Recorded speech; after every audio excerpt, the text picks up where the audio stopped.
Hi, I'm Jim Gordon, and you're watching Market 1 Minute. Joining us is Ernest Mast, President and CEO of Doré Copper Mining Corp. Okay, tell us how the Doré Copper hub and spoke operation works.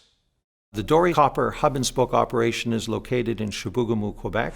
This is a historic mining camp that operated for over 50 years, produced 1.6 billion pounds of copper and 4.4 million ounces of gold. Hub and spoke operation works with a number of mines feeding a centralized mill. In our case, we would commence with the Corner Bay and Devlin properties, feeding the Copper Rand mill. And then when the Devlin mine becomes depleted, we would commence operations with the Joman mine. We have a number of other deposits in the camp, and hopefully with successful exploration, those deposits could also enter into the hub and spoke scenario. And what does the company need to do next in order to upgrade the Copper Rand mill? The Copper Rand mill will be part of the feasibility study, and as part of the feasibility study, we'll look at the cost of refurbishing the equipment that we're going to retain. In addition, there's new equipment that is going into the mill, and engineering will be done in order to determine the cost for the installation. So what do you estimate your capital expenditure to be? The capital expenditure determined in the PEA was $180 million Canadian. That includes the two mines, the Devlin, Corner Bay mines, some upgrades to existing roads, power supply, refurbishment of the Copper Rand mill, preparation of the tailings facility. In addition, there's amounts for owner's costs, EPCM costs, indirects, and then of course a contingency. And tell us about the benefits of Doré's new ore sorting technology.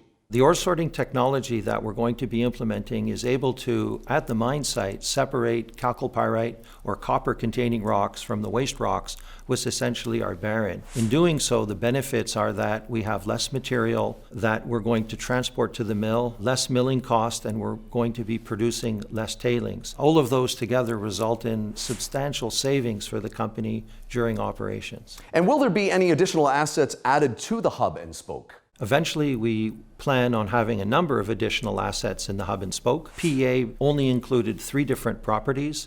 In total, the company actually has 13 different properties. So we're going to be doing exploration on these other properties. If we're able to prove up resources, eventually they'll become part of our hub and spoke operation, resulting in a longer mine life and increased production. What is your predicted timeline to production? The timeline to production depends on a number of factors, one of them being copper prices, markets, and our ability to continue on and finish our feasibility study.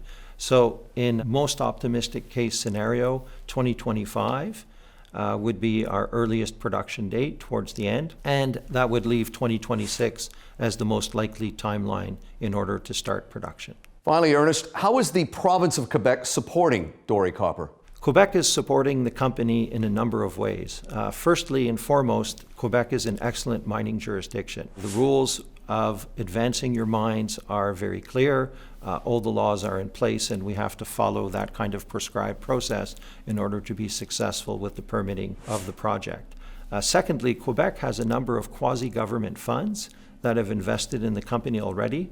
And there's a number of additional funds that will become future investors as well. Ernest, thanks for joining us. Hi, I'm Jim Gordon. Thanks for watching this Market 1 Minute on YouTube. If you want to keep up to date with other videos that we're putting out, you can click subscribe just below me or click on this list to see other great videos from Market 1. And thank you again for watching.